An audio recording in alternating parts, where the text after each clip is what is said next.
all the way over the table. But from Denmark, I was so pleased that we have these type of cars in Scandinavia, and it's actually the first open one, this one as well.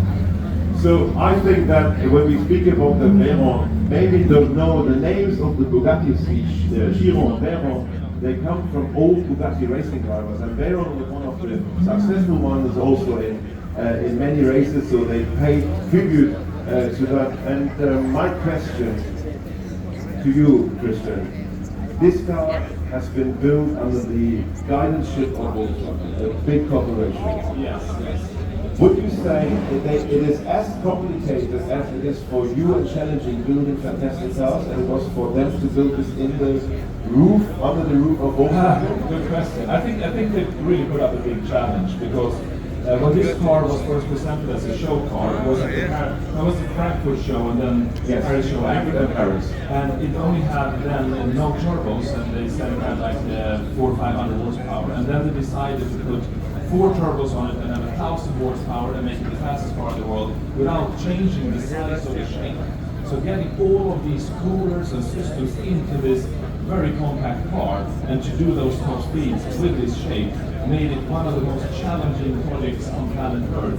And they pulled it off amazingly, and it just created its own kind of niche in the world of luxury, extreme high-speed vehicles.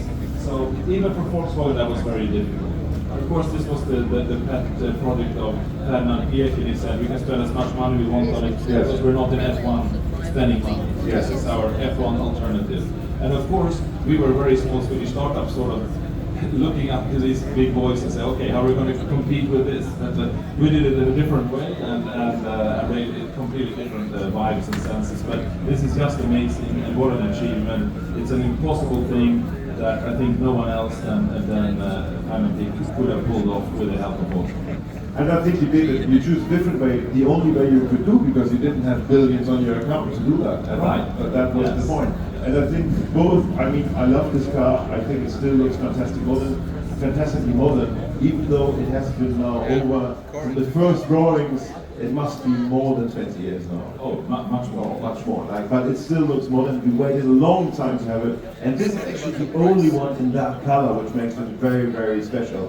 And I think it's absolutely fantastic. And the brief, by the way, Dr. Pietva, I would like to drive to the opera, like my Golf, but I want to have some fun on the Autobahn in Germany as well. And I think the brief was very well done. And it was absolutely executed. We never speak about that one because it cost me my driving license in France, and I'm a Ben from France, and we don't speak about the tour we did in France in that car. Okay, Jörn, thank you very much for stopping by this fantastic Bugatti Veyron, which is it's lovely. Thank you very much. And it gets even more radical, Johan, I think. It does. I would say you hear the sound of this lovely McLaren P1 GTR. McLaren has always had a strong anchoring here.